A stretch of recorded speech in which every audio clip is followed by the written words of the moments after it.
नमस्कार दोस्तों, welcome back to my channel friends. मैं आप सबका अपने चैनल स्टॉक्स फॉर लाइफ पे बहुत स्वागत करता हूं। Welcome to STFL family.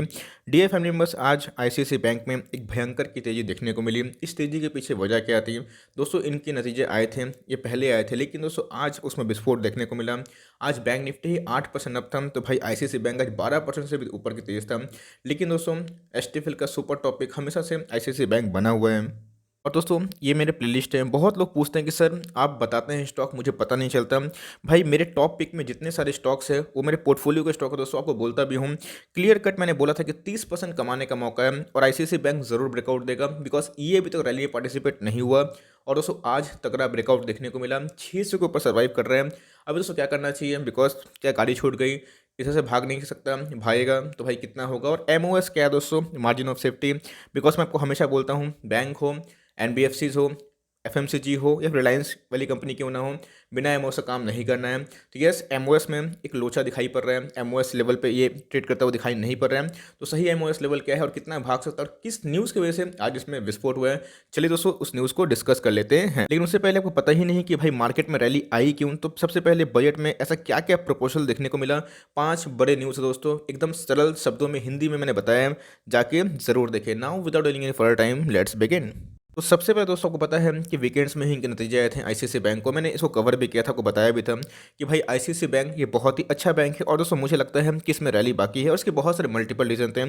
सबसे पहले इनके रिजल्ट कैसे रहे थे वो बताऊंगा, और दोस्तों एनालिस्ट का टारगेट क्या है वो भी बताऊंगा। लास्ट में अभी एमओएस लेवल पे है, मार्जिन ऑफ सेफ्टी पे है या फिर नहीं है, करना क्या चाहिए, बाई होल्ड या फिर सेल। तो ये देख सकते हैं ICICI bank operating profit was up 17% from the previous year to 8802 crore. तो गाइस इनके जो ऑपरेटिंग प्रॉफिट है वो काफ़ी बढ़ते हुए दिखाई पड़ रहे थे, while net interest income sold 16%। दोस्तों याद रखिएगा, कोई भी बैंक का लाइक फाइनेंशियल चेक करने का 3 सबसे इंपॉर्टेंट साधन होता है। एक एनआईआई नेट इंटरेस्ट इनकम, दूसरा दोस्तों इनके कासा रेशियो, और तीसरा कैपिटल एडिक्वेसी रेशियो। और दोस्तों एनपीए तो होते हैं, लेकिन ये 3 चीज़ ध्यान रखिएगा जो बैंक को मजबूत बनाते हैं। 16% दोस्तों इनके एनआईआई नेट इंटरेस्ट इनकम में जम था, जो अपने में ही दोस्तों बहुत बड़ी बात है। प्रोविजनिंग की साइड की बात की जाए तो on the provisioning front ICICI banks provisional increased 32% on year to 2742 crore. However this was 8% lower from the previous quarter. दोस्तों प्रीवियस क्वार्टर की बात की जाए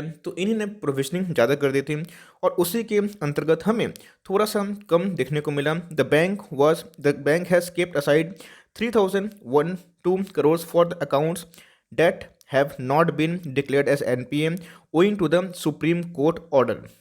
हाल ही में दोस्तों पता है येस बैंक के जो एमडी है, सीईओ है, उन्होंने क्या बोला था, सुप्रीम कोर्ट अगर ऑर्डर दे देते हैं कि भाई इनके एनपीए डिक्लेयर करना है तो इनके जो एसेट जो क्वालिटी है वो और भी डिटोरियल हो रहे हैं। और सिर्फ इनके नहीं दोस्तों, बारी की बात की जाए बड़े बड़े बैंक की तो उनमें भी पिटाई देखने को मिलती है। लेकिन सुप्रीम कोर्ट के ऑर्डर के बाद हमें इसमें कम गिरावट देखने को मिली और जिसकी वजह से एनपीएस कम देखने को मिले। और दोस्तों इधर पे एनआईआई नेट इंटरेस्ट इनकम अच्छे खासे देखने को मिले।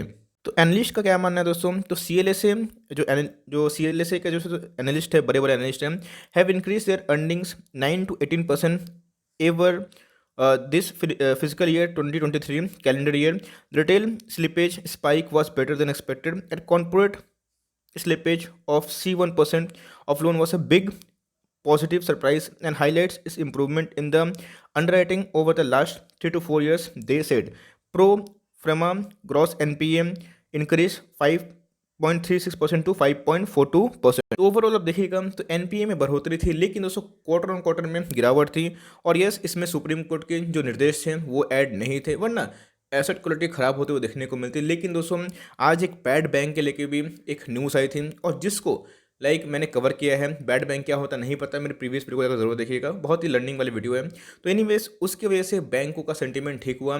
पीएसबी बैंक में बहुत ही फ्यूज़ करेंगे 20,000 करोड़ था दोस्तों, जो बैंक के पीएसयू सेक्टर में भी एक तेजी लाई है और जिसकी वजह से आज बैंक में विस्फोट हुआ। और दोस्तों बहुत दिन से मैं वेट कर रहा था कि कब इसमें ब्रेकआउट मिले, और दोस्तों अब जब मिला है तो बहुत तेज ब्रेकआउट देखने को मिल रहा है। तो मोतीलाल ओसवाल का टारगेट दोस्तों आप देख सकते हैं कि 700 का इन्होंने टारगेट दे दिया है।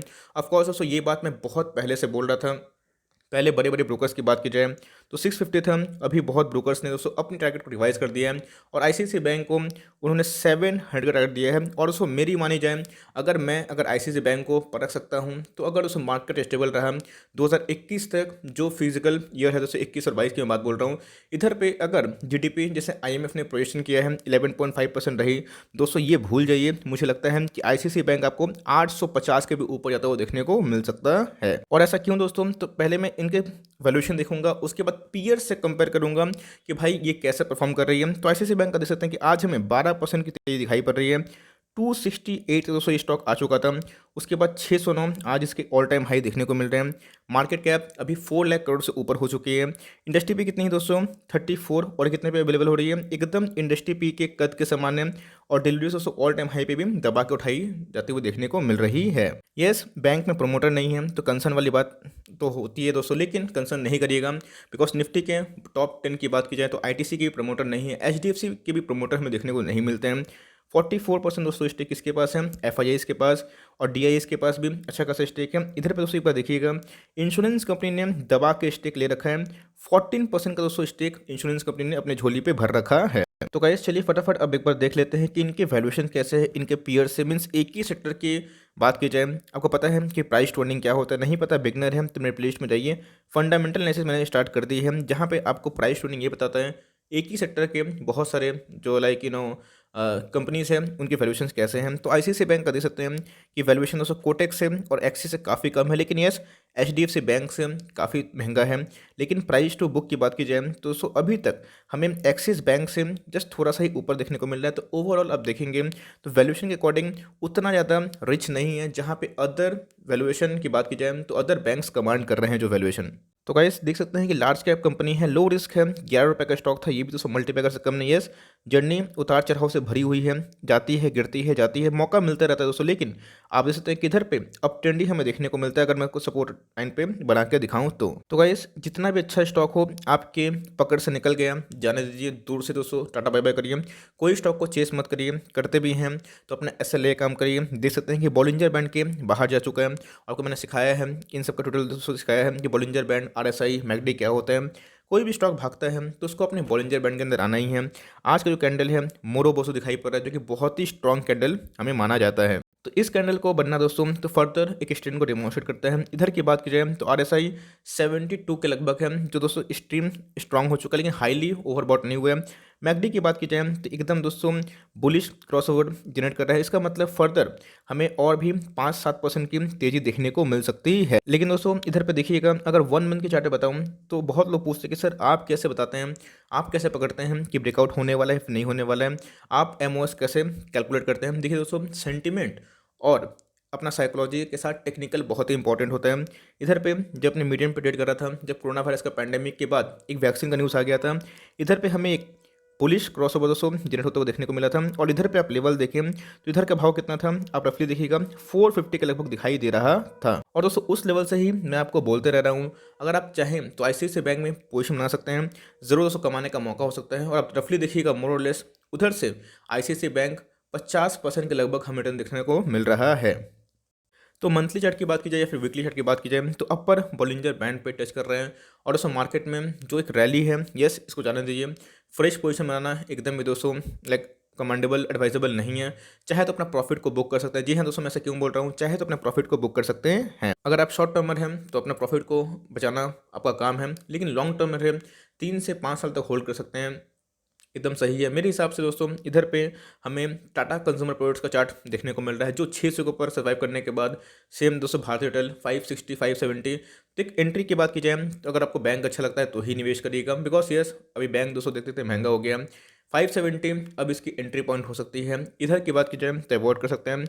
शॉर्ट टर्म पीरियड दोस्तों मैंने बता दिया, प्रॉफिट बुक कर सकते हैं, नहीं करते हैं प्रॉफिट बुकिंग तो 590 का SL लगाना ना भूलिए। जी हाँ दोस्तों, 590 का SL ज़रूर याद से लगाएं, हो सकता है कि इस SL का आप हिट हो जाए। और अगर पोजीशन बनाते हैं दोस्तों फर्दर 600 के लेवल पे तो 590 का ही दोस्तों SL बनाएगा, जो रफली मैं देख रहा हूँ इधर से 2% होते हैं। तो 2% आप लॉस अगर सह सकते हैं तो फर्दर जो पोजीशन दोस्तों बना सकते हैं। लेकिन अगर आपको लॉन्ग टर्म विजन रखना है तो इधर पे मुझे एमओएस दिखाई नहीं पड़ रही है। इसका जो फिज है बज़ है तो उतरने दीजिए, उसके बाद एंट्री करिएगा। देखिए कौन से अच्छे स्टॉक है, सेक्टर है जो ठंडे हो गए हैं, उधर पर एंट्री करिए। जो एकदम हॉट स्टॉक है उसको हाथ नहीं देना का दोस्तों, वरना हाथ आपका जल भी सकता है।